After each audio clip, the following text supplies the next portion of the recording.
Then, on the origins of Sophia's sin. So Gnosticism was actually based on duality, and the idea really had a cosmological conflict of antithetical forces existing opposite of each other at all times. So in other words, throughout time and space, certain contrary forces have and will struggle always against each other. These forces are matter and spirit, evil and good, darkness and light, etc., etc. Pretty much like the yin and yang. And that has created or set in motion a dualistic system in which we are existing in without any gray areas. So good, bad. There's no in between. Okay. This belief was also imprinted onto everyone who sought to know it, coupled with the Gnostic ideas that believers had been initiated into the knowledge or gnosis of salvation. So, yay, salvation led Gnostics to think on one side, and this made the followers behave in two particular ways. I mean, this is just gathered from observation from historical events, that there's only one way to attain true spirituality, and that means to deny everything that's flesh, that's matter, or anything that might tempt them into sin. Those who thought this way became aesthetics. And then the other group, this is because of the splintering, or opposite, became extreme as well, and that anything that was done inside the human body was inconsequential because only the spirit counts. And these Gnostics often fell into licentiousness, and that means, this is a very important word, licentiousness. It means the definition of being or lacking in willpower or moral discipline, or being promiscuous, prone to random sex acts, or unwilling to conform to accepted rules. So that created that belief about sin, what I've just told you earlier on about the light and the dark, about the duality. It created out of that, the reactions were, oh my God, I have to chastise the body. I can't look after it. It's a sinful thing. It's matter is sinful. I can't do that. And the other ones, hey, let's just rock and roll and get on with life, because since the body is full of sin, and if I leave my body, then why bother? There's nothing to be sorry about. There's nothing I should be concerned about. Let's rape the child. Let's rape the woman. Let's rape each other. Let's damage each other. Let's murder and kill. Do you see where I'm going with this? You can also see how so many mystery schools over the ages since have used the foundations from Gnosticism. You can actually see it everywhere, this particular thing. Creating and personifying these beliefs and initiating rituals, or that even abuse in a physical way was accepted or dismissed because it was sinful. It just didn't mean anything, you know. So according to Gnostics, the Demiurge was the product of Sophia's sin. The sin was to bring forward thoughts that contributed to creating a child, or an expression, or an artificial created entity, but was aborted. Okay, so when anything is birthed and it's aborted, it creates a sense of downfall within the conscious mind. I mean, you have a child with someone, and you basically shun that child for being birthed, for being there in its presence. What is that going to create with this child? What is the energy that you're going to put forward going into that child growing up? Okay. We as a human race feel we have been let down. We have been aborted as the child. Why do we think that? We behave in such a way. I'm talking about generally speaking, not specific to anyone in particular. Okay. So shame and guilt. That comes up when we talk about things of the spiritual nature. We are in the communion. When we speak, or let's say we speak to each other, I want to give you an example what communion means, because it is part of this thing that they consider to be sinful, is that you and I should not talk about something that is of a very deep, intimate spiritual matter or nature, because we would break the rules of what it is that they want you to be in. Okay, so thus we can actually see that when I speak something, I use my masculine thoughts to then bring seeds through to your consciousness, which is like the feminine womb, to absorb that seed and then to create a child.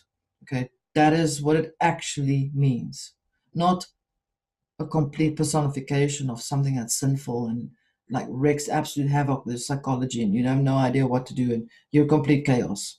You're in chaos, all kinds. Okay, so I think that they considered spiritual knowledge and the sharing of the information as sinful.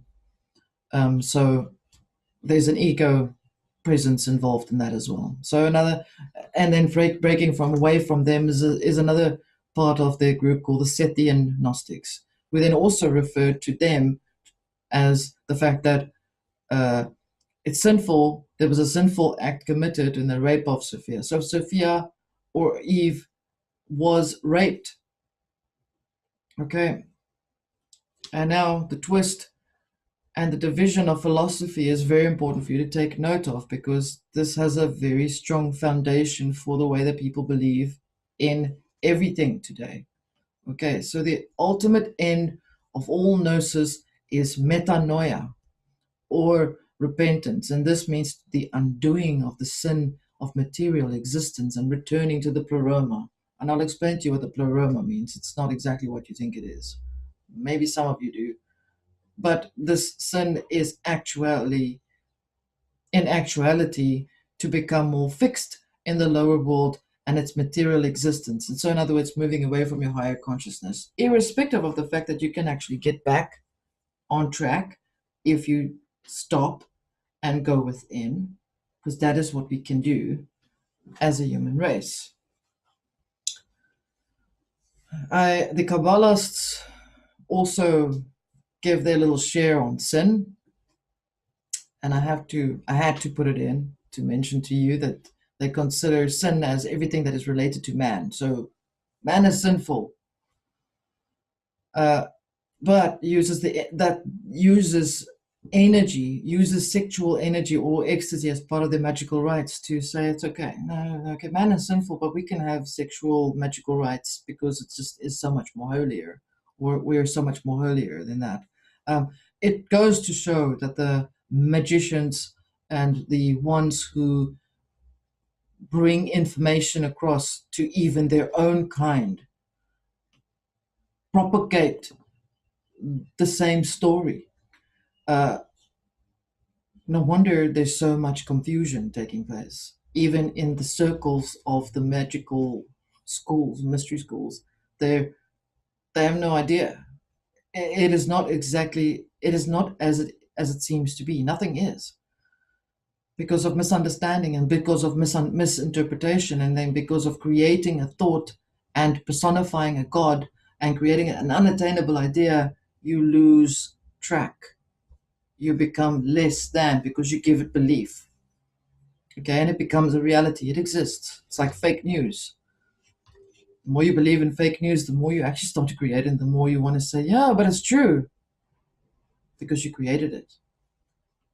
Okay, so magical rituals and the maximum triumph of the supreme adoration is the birth of the Son of Man in the manger of the world. So already man is a lowly creature, down at the bottom.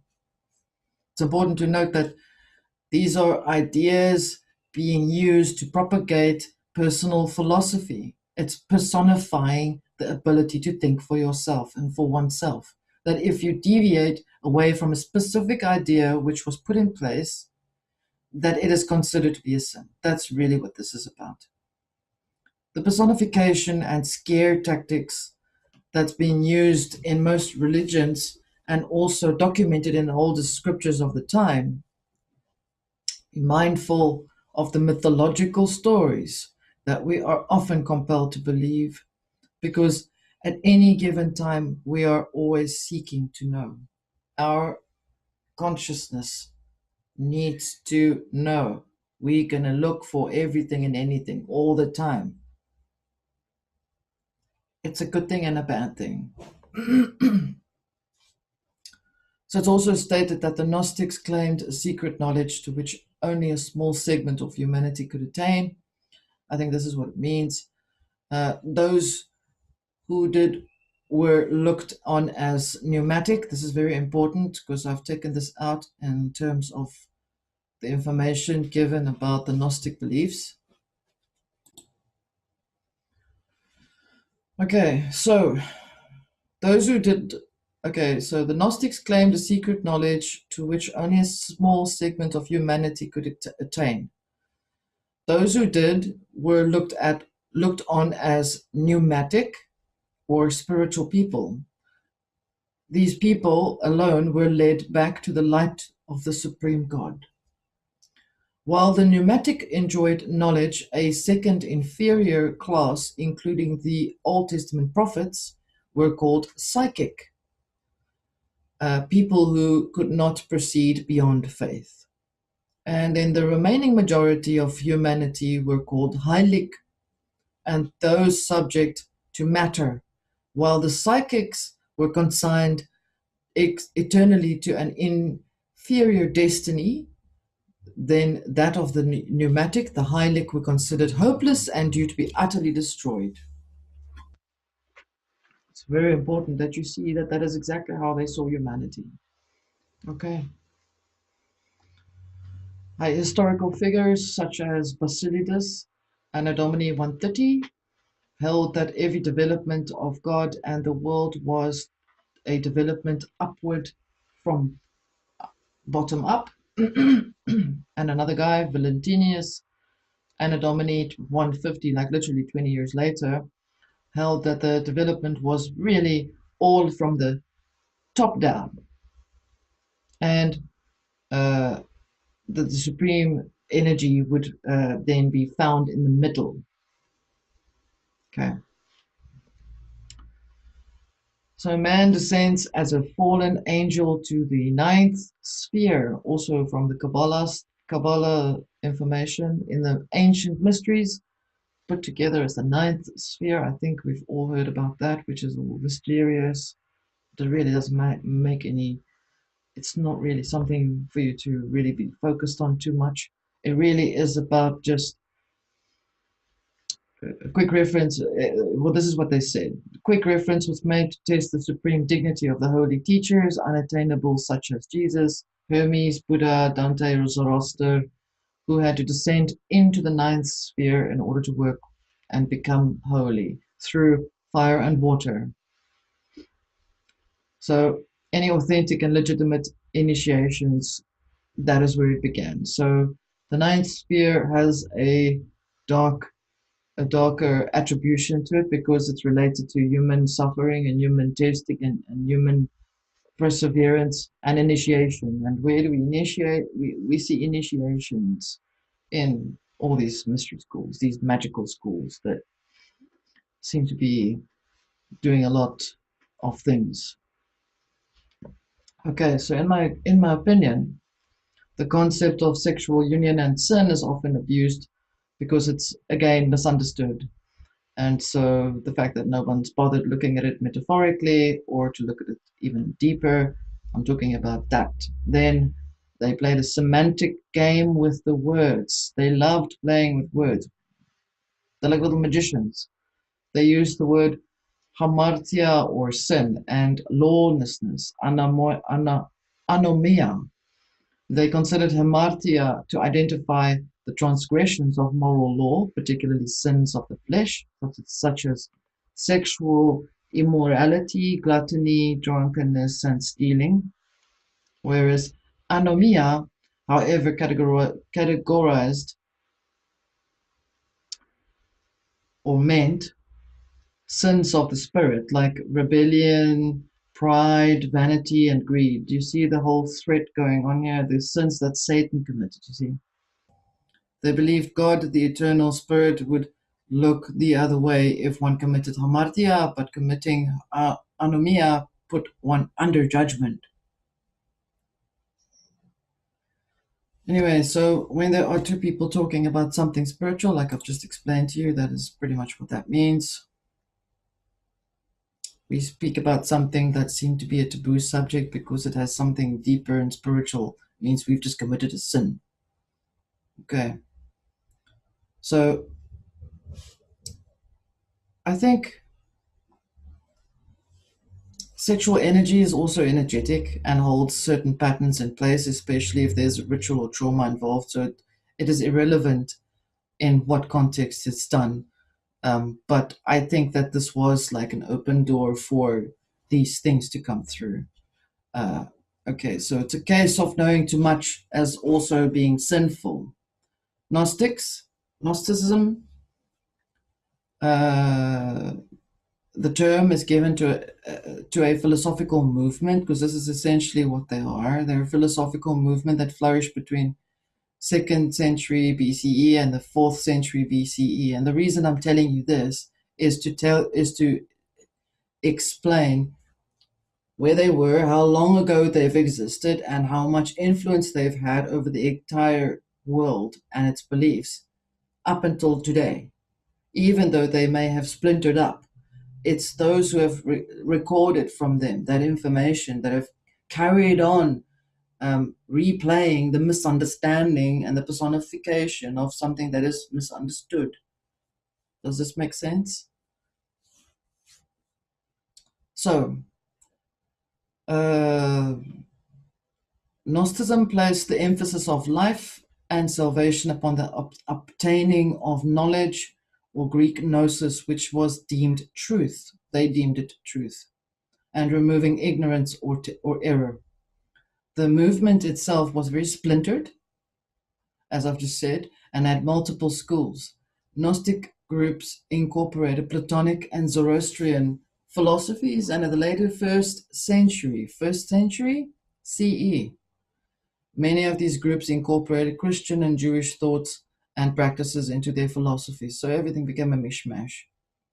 You see that each group of scholar of the philosophy gives his or own interpretation, and thus committing the same sinful act as Sophia in the beginning, creating their very own Demiurge or elevation of a close to godlike step of evolution, of the soul's evolution, of your evolution. So there's a fear. You may know too much. Therefore, I'm going to squash you.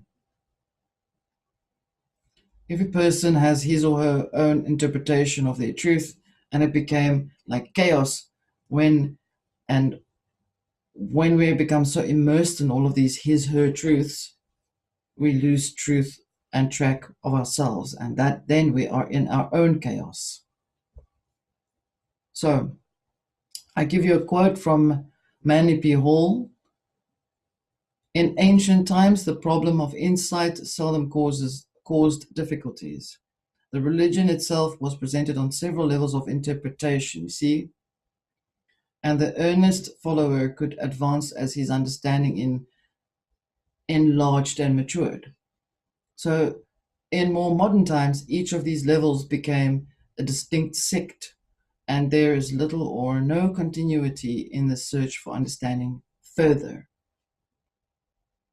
So, becoming trapped and stuck in the details. Chaos is not darkness. You must understand that if you're in chaos, you are not in a dark space. That does not mean darkness. It must be understood that darkness is based on another frequency of light, the opposite spectrum, equal in property. Chaos is the forging of the light to form or to rebirth new thoughts, to adjust what you know, compared and weighing it up with the past of your shadows. You're basically doing that. And the shadow that we often have to work on as we progress in our lives. We always have a shadow that we have to deal with. That means that which you've just literally dealt with, you deal with as a shadow aspect of yourself. Okay? See the personification and references with regards to chaos and darkness. It is not so from them, the Nagamadi. Just bear in mind, it's not a literal darkness, it's an evaluation of thoughts, weighing up what works and what does not. Okay, so their quote. From him the aeons extended through chaos, testing all its darkness against their perfection, and the aeons extended into the darkness, enfolding in chaos and enfolding it. They articulated and they embraced. And the darkness did retreat before them, for in perfection they reached forth, and for they are perfectly like the one. And the aeons reached forth in pairs of male and female, each male and with its female consort, each female with its male consort, and the chaos retreated before them. Don't forget, this is meant to be metaphorical with regard to the outcome of what you're thinking of, not literal male and female. So, male and female, thinking about something and then having a feminine counterpart, having then a feminine partner to that. And it happened once that Sophia met with disjunction in the darkness of chaos. End quote. This disjunction was small, and the darkness retreated before her, but it was a disjunction in the fabric. Sophia embraced a flaw, embracing her as she embraced it. This is romanticizing about it. Through the smallness of the flaw, Sophia at first felt no difference, and then she occupied it as if it were like all of chaos, only darkness in retreat from her perfection. But before Sophia knew, she had thought a new thought, and she had conceived a desire to emanate a being from herself, an emanation of her own, and the rule of her own perfection against chaos. Chaos? Okay. Yes, I think I should go and make myself a sandwich. Maybe I shouldn't have a sandwich because I have a problem with the jam. Maybe I should go and make myself an egg. Ah, egg is good. Do you see what I mean? Male, female, consorts of each other. And then, we'll have an egg. Okay? Embracing the chaos. Because going left and right and backwards and forwards, the inner chatter, the inner monkey mind, that is the chaos. But it's a weighing up of thoughts all the time. So if you look at it that way within yourself, when your mind is racing all over the place, you find yourself then having to tell yourself that you are just weighing up thoughts. And when you do that, you actually snap yourself out of that chaos, not darkness. Okay. And the word disjunction means a lack of correspondence or consistency there. I've just explained to you now. And so to admit your thoughts may not have been exactly what you thought or wanted to think is more like the example here, I think. Sophia did not think the newness of her thoughts, that it was a thought entirely unknown. So where does the idea about the egg come from, which I've just explained to you about the two sandwiches and the jam and all that stuff. Okay? Sophia's desire and power were such that once the thought came forth, it was embodied, having thought the thought. And then we know the rest of the story where she felt a being already there beside her, being that had never been before. So I'm going to skip all the drama and the romance from it, and I'm just going to basically give you what they say. And in the darkness, it saw itself. So though descendant from its mother's perfection, it had been conceived obliviously, a conception that had never been known. I am, it said. Okay, and it is called Yalda Bayoth. This means If you think about something very specifically, you've given it full thought, you've gone done the whole thing, and you put it to an actual practice that you're going to make yourself that egg. You don't want the sandwich, you don't want the jam on the sandwich, you want something else. You go backwards and forwards and backwards and no hamburger, and maybe this, maybe that, going backwards and forwards and backwards and forwards, and then you decide to get to an egg. Where does that thought come from that told you think about an egg? That is what I'm talking about. And then when you put that thought into action, you then go to the fridge, you take the egg out and you put it in the pot and you start making it. You're boiling the egg. I'm simplifying that for you to understand.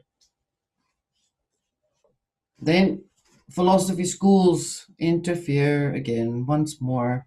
According to Plato, Neo-Pythagorean, Middle Platonic, and Neoplatonic schools of philosophy, and the Demiurge is now referenced as an artisan and not evil, like figure, artisan like figure responsible for fashioning and maintaining the physical universe. And in some texts, the Demiurge is also referenced as a daughter of Sophia, the personification of having thought up something that could change a life.